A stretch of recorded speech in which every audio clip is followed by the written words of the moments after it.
बिस्मिल्लाहिर्रहमानिर्रहीम। अस्सलाम वालेकुम, welcome to IntelliLogics। Previous lecture में हमने ये प्रोग्राम बनाया था।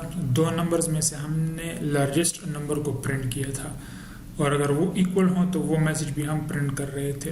अब यहाँ पे थोड़ा सा इशू ये है कि कंपाइलर जो है वो each and every if condition को जो है चेक कर रहा है। लेट सपोज अगर फर्स्ट नंबर सेकंड नंबर से ग्रेटर है तो फिर हमारे पास ये मैसेज प्रिंट हो जाता है।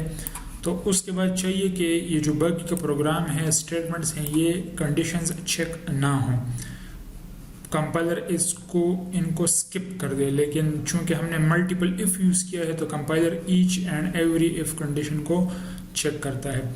सो इस सिचुएशन में जो हम यूज़ कर सकते हैं वो इफ एल्स लेडर है। अब इसका सिंटैक्स कुछ इस तरह है कि हमारे पास इफ और यहाँ पे कंडीशन होगी और इस कंडीशन मतलब इस इफ की जो होगी बॉडी होगी। इसके बाद हमारे पास होगा एल्स इफ और इसकी भी कंडीशन होगी और इसकी भी बॉडी होगी। इस तरह हमारे पास जो है मल्टीपल इफ एल्स इफ की जो सीरीज है ये हो सकती है हमारे पास डिपेंडिंग ऑन आवर रिक्वायरमेंट्स। और सबसे जो एंड में होगा वो एक एल्स स्टेटमेंट होगा। अब ये काम किस तरह करता है, सबसे पहले हम इस कंडीशन को चेक करेंगे। कंपाइलर अगर ये कंडीशन ट्रू होगी तो ये जो ब्लॉक है ये एग्जीक्यूट हो जाएगा और बाकी के जितने भी स्टेटमेंट्स हैं, जितने भी एल्स इफ हैं और एल्स है, ये चेक नहीं होंगे। कंपाइलर सिंपली इनको इग्नोर कर देगा। लेकिन लेट सपोज अगर ये कंडीशन फॉल्स हो गई है तो ये ब्लॉक एग्जीक्यूट नहीं होगा। इसके बाद इस कंडीशन को चेक किया जाएगा। अब अगर ये कंडीशन भी लेट सपोज फॉल्स हो गई है तो ये ब्लॉक एग्जीक्यूट नहीं होगा और हम फिर इस कंडीशन को चेक करेंगे। अब लेट सपोज ये कंडीशन ट्रू हो गई है तो इसकी जो बॉडी है वो एग्जीक्यूट हो जाएगी और इसके बाद जितने भी एल्स इफ और एल्स हैं ये सब स्किप हो जाएंगे। कंपाइलर इनको चेक नहीं करेगा। तो ये प्रोग्राम इसे थोड़ा एफिशिएंट होगा क्योंकि अगर लेट सपोज कंडीशन ट्रू है, बॉडी एग्जीक्यूट हो गई तो बाकी के तमाम जो एल्स और एल्स इफ हैं वो स्किप हो जाएंगे।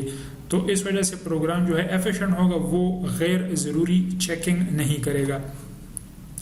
तो इसी प्रोग्राम को हम कन्वर्ट करते हैं एल्स इफ के अंदर। सो ये कंडीशन तो रहेगी कि n1 n2 से बड़ा है तो n1 जो है वो प्रिंट हो जाएगा और यहाँ पे हम इसको कर देंगे एल्स इफ। अगर या आप इसको इस तरह भी लिख सकते हैं कि n1 is less than n2। तो इसका मतलब यह है कि जो n2 है सेकंड नंबर जो है वो n1 से बड़ा है। और जो ये कंडीशन है इसकी फिर हमें ज़रूरत भी नहीं है, हम सिंपली यहाँ पे एल्स लगा सकते हैं क्योंकि दो नंबर्स में तीन पॉसिबिलिटीज़ हो सकती हैं। n1 या तो बड़ा होगा, n1 या तो छोटा होगा। अगर ये दो नहीं है तो अंडरस्टूड बात है कि जो दोनों नंबर्स हैं वो फिर इक्वल होंगे, जिसको हम ट्राइकोटमी प्रॉपर्टी भी बोलते हैं मैथमेटिक्स के अंदर।